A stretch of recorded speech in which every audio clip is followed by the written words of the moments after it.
Sir Pawan Kalyan గారు ఎప్పటి నుంచో కూడా చెప్తూ వస్తున్నారు, తన మీద దాడి చేయడానికి ప్రయత్నిస్తున్నారు బ్లేడ్లతో అని చెప్పేసి ఆ మధ్య ఒక స్టోరీ కూడా చెప్పారు. అయితే నిన్న భీమవరం సభలో ఇద్దరు వ్యక్తులు తమ జేబుల్లో కత్తులుంచుకొని వచ్చారని చెప్పేసి వాళ్ళిద్దరు దొరికారని కూడా అంటున్నారు. అంతకుముందు గాజువాక ఇక్కడ కూడా దాడి చేయడానికి ప్రయత్నించారంటున్నారు.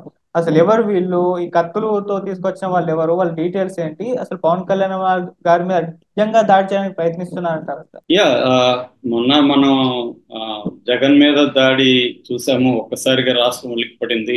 జగన్ మీద జగనే దాడి చేయించుకున్నాడని తెలుగుదేశం నాయకులు ఆరోపించారు. ఫైనల్ గా జగన్ మీద సతీష్ అనే ఒక కుర్రవాడు రాయి విసిరాడు, అది తగిలింది అనేది వచ్చింది. ఆ కుర్రవాడిని జైలుకి కూడా పంపించారు. ఇంకా దాంట్లో విచారణ జరుగుతుంది.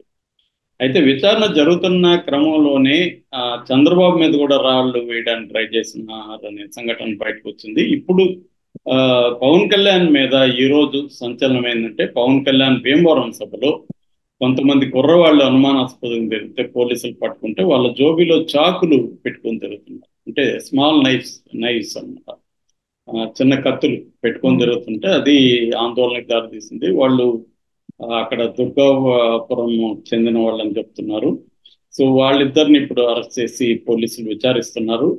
అదుపులోకి తీసుకొని వాళ్ళిద్దరు ఎవరు, కత్తులు ఎందుకు పెట్టుకుని జరుగుతున్నారు అంటే వాళ్ళకిద్దరికి ఏమన్నా పవన్ కళ్యాణ్ మీద దాడి చేయాలనే ఉద్దేశం ఉందా? ఎందుకంటే గాజువాకలో గతంలో పవన్ కళ్యాణ్ మీద దాడి జరగడం చూసాము, విజయవాడలో చూసాము. ఆ మధ్య కూడా పవన్ కళ్యాణ్ నా చుట్టూ ప్లేట్లతో కోస్తున్నారు, నన్ను నా సెక్యూరిటీని ప్లేట్లతో కోస్తున్నారు కొంతమంది, అందుకని నేను అందరితో సెల్ఫీలు అవి తీసుకోలేకపోతున్నాను, షేక్ హ్యాండ్లు ఇవ్వలేకపోతున్నాను అని ఆరోపణ చేశాడు. అప్పుడే ఆయన కాంక్రీట్ గా బ్లేడ్లతో కోస్తుంటే మరి సీసీ కంప్లైంట్ ఎందుకు ఇవ్వలేదు, పోలీస్ కంప్లైంట్ ఇవ్వాలి కదా అన్న ప్రశ్నలు వచ్చాయి. పోలీస్ కంప్లైంట్ ఇవ్వకుండా ఎందుకు ఆరోపిస్తున్నారని. సో ఇప్పుడు ఇది ఈ చాకుల బ్యాచ్ కలకలం తీసింది. ఈ చాకులోళ్ళు ఎవరై ఉంటారు? మామూలుగా ఆ, ప్రత్యర్థులు అంటే వైసీపీ వాళ్ళే. వైసీపీ వాళ్ళు ఏమన్నా కొంతమందిని ఇలా చాకుల బ్యాచ్ని పిలిపించి పంపించారా? వాళ్ళ ఉద్దేశం ఏంటి?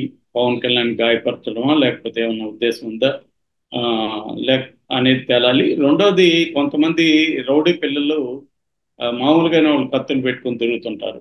ఎందుకంటే వాళ్ళకి వాళ్ళ మీద ఎవరైనా అటాక్ చేసే అవకాశాలు ఉంటాయి.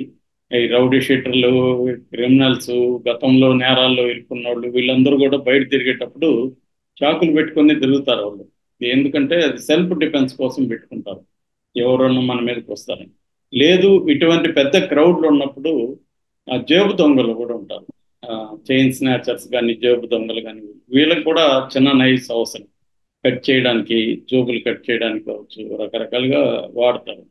సో అటువంటి వాళ్ళు కూడా కత్తులు పెట్టుకొని తిరిగే అవకాశం ఉంది. కాబట్టి కత్తులు పెట్టుకున్నంత మాత్రాన పవన్ కళ్యాణ్ మీద దాడి, పవన్ కళ్యాణ్ని చంపడానికి వచ్చారు, ఇలాంటివి మనం చెప్పలేం. ఏదేమైనా ఆ, ఎన్నికలు సమీపించే కొద్దీ ఇలాంటి సంఘటనలు రకరకాలుగా జరిగే అవకాశం కనిపిస్తుంది ఇంకా కూడా మనకి.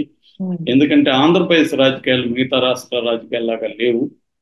చాలా విషాన్ని చెమ్ముతున్నాయి రెండు క్యాంపులు కూడా. ఇటు కూటమి వైసీపీ మీద విషాన్ని చెమ్ముతుంది, మీడియా అంతా చూస్తే మనకి రోజు విషం తప్ప ఇంకేం కనబడదు. అటుపక్క వైసీపీ సోషల్ మీడియా కావచ్చు, వైసీపీకి చెందిన సాక్షి కావచ్చు, దాంట్లో కూడా ఎంతసేపు వీళ్ళ మీద విషాన్ని చెమ్మడమే కనిపిస్తుంది.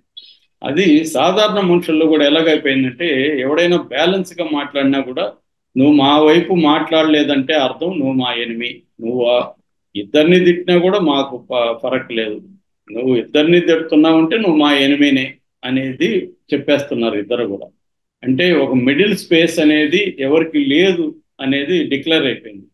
కాబట్టి నువ్వు పబ్లిక్ గా వచ్చి ఒక ఇండిపెండెంట్ జర్నలిస్ట్ గా ఇష్యూ బేస్డ్ గా ఆ ఇష్యూని అనలైజ్ చేస్తూ ఆ ఇష్యూలో ఎవరిది తప్పని మాట్లాడితే కూడా ఆ, పార్టీలు ఎలా తయారైపోయినాయంటే, నువ్వు మా వైపు మాట్లాడకపోతే మాకు ఎనిమి అన్న ఇది వచ్చేసింది.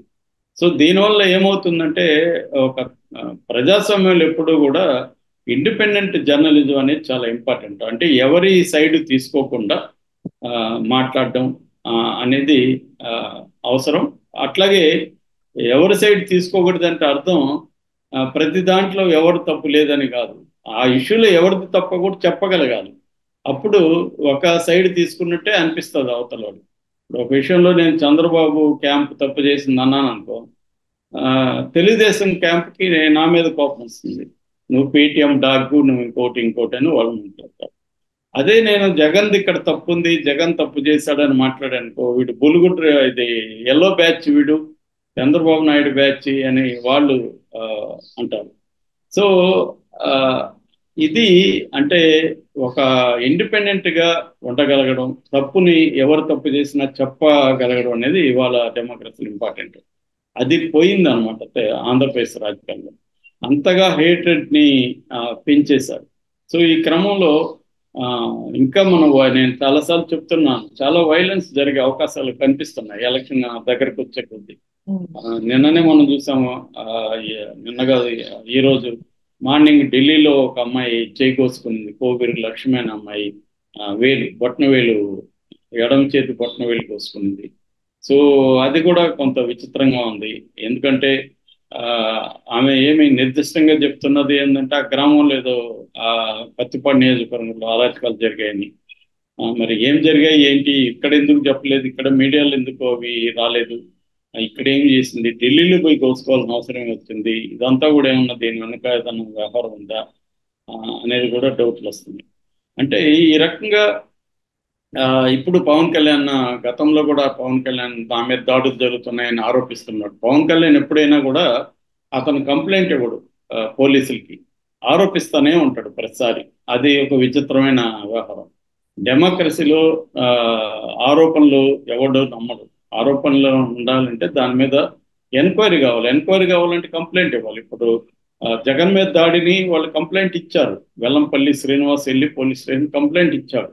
అందుకని వాళ్ళు దాన్ని విచారించారు. ఇప్పుడు పవన్ కళ్యాణ్ కంప్లైంట్ ఇకపోతే ఎలా విచారిస్తారు వాళ్ళు? సో ఇతను కంప్లైంట్ ఇవ్వకుండా బ్లేడ్లు బ్యాచ్ జరుగుతున్నారు, సెక్యూరిటీని బ్లేడ్ బ్యాచ్ ఎలా గాయపరుస్తారు? ఇంకా సెక్యూరిటీ ఉండేది దేనికి? సెక్యూరిటీని బ్లేడ్ గాయపరిస్తే వాళ్ళు పట్టుకోలేరు వాళ్ళని. సో అంత ఇదిగా లేనప్పుడు ఇంకా సెక్యూరిటీ ఎందుకు వాళ్ళు? ఇది ఇట్లాంటి విచిత్రమైన ఆరోపణలు పవన్ కళ్యాణ్ చేస్తున్నారు. సో ఈ కాంటెక్స్ట్ లో ఇప్పుడు ఈ చాకు బ్యాచ్ అయితే కలకలం సృష్టిస్తుంది. వీళ్ళెవరు ఈ చాకు బ్యాచ్? పవన్ కళ్యాణ్ ని ఏమన్నా హాని చేయడానికి వచ్చారా లేదనేది పోలీసులు ఎంత త్వరగా వీలైతే అంత త్వరగా చెప్పాల్సి ఉంటుంది. లేకపోతే దీన్ని కూడా ఇప్పుడు ఆల్రెడీ పవన్ కళ్యాణ్ ఇది వైసీపీ పనే, వైసీపీ ముఠాలు అవన్నీ మాట్లాడేస్తారు. ఎందుకంటే మన రాష్ట్రంలో పరిస్థితి ఏంటంటే జగన్ మీద ఒక్కసారి దాడి జరగగానే వైసీపీ వాళ్ళందరూ చంద్రబాబు పని అని రాసేశారు, చెప్పేశారు. తెలుగుదేశం వాళ్ళేమో ఇది జగనే చేయించుకున్నారు. అసలు ఆ సంఘటన జరిగింది ఏంటి, ఆ సంఘటన ఎవరు చేశారు అనేది పోలీసులు విచారణలో తేలాలి. కానీ తేలే వరకు ఎవరు ఆగే పరిస్థితి కనబడలేదు. అలాగే ఇప్పుడు చాకులు తెచ్చినంత మాత్రాన అది పవన్ కళ్యాణ్ మీద దాడి అని చెప్పలేము. పవన్ కళ్యాణ్ మీద దాడికి ప్లాన్ లేదని కూడా మనం చెప్పలేము. ప్లాన్ ఉండొచ్చు, ప్లాన్ లేకుండా కూడా మామూలు రౌడీ గ్యాంగులు, చిల్లర దొంగలు, రకరకాల జేబు దొంగలు, రకరకాల వాళ్ళు కూడా చాకులు పెట్టుకుని తిరగచ్చు. కాబట్టి ఆ సభలో చాకులు పెట్టుకున్నంత మాత్రాన పవన్ కళ్యాణ్కి దాడి చేయడానికి వచ్చారు అని మనం నిర్ధారించలేం. అట్టని దాడి చేయడానికి రాలేదని కూడా నిర్ధారించలేం. అది పోలీసులు నిర్ధారించాల్సిన అవసరం ఉంది.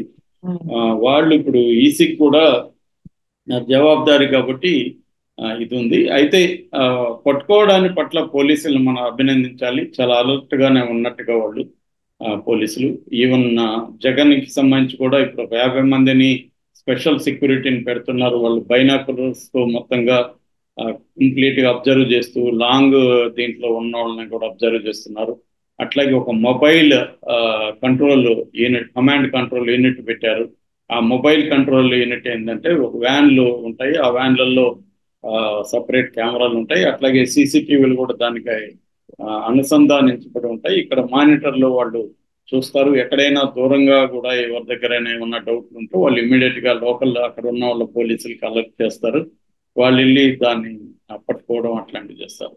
సో ఇటువంటి టెక్నాలజీని ఇప్పుడు అందుబాటులోకి తీసుకొచ్చారు. దీనికి సంబంధించి ఖచ్చితంగా పోలీసు వ్యవస్థను మనం అప్రిషియేట్ చేయాలి. వాళ్ళు ఎంతో రిస్క్ తీసుకొని ఈ సెక్యూరిటీ, ఎందుకంటే ఎప్పుడైనా కూడా ఇటువంటి పబ్లిక్ గా వెళ్ళినప్పుడు పోలీసులకి ఇది ఒక నైట్ మేర్ సెక్యూరిటీ ఇవ్వడం. ఎందుకంటే వీళ్ళేమో ప్రజలకు దగ్గరగా ఉండాలి. అట్లని దగ్గరగా ఉన్నప్పుడు ఖచ్చితంగా వేలాది మంది, లక్షలాది మంది వచ్చినప్పుడు కంట్రోల్ చేయడం కూడా పోలీసు వ్యవస్థకి పెద్ద సవాలు.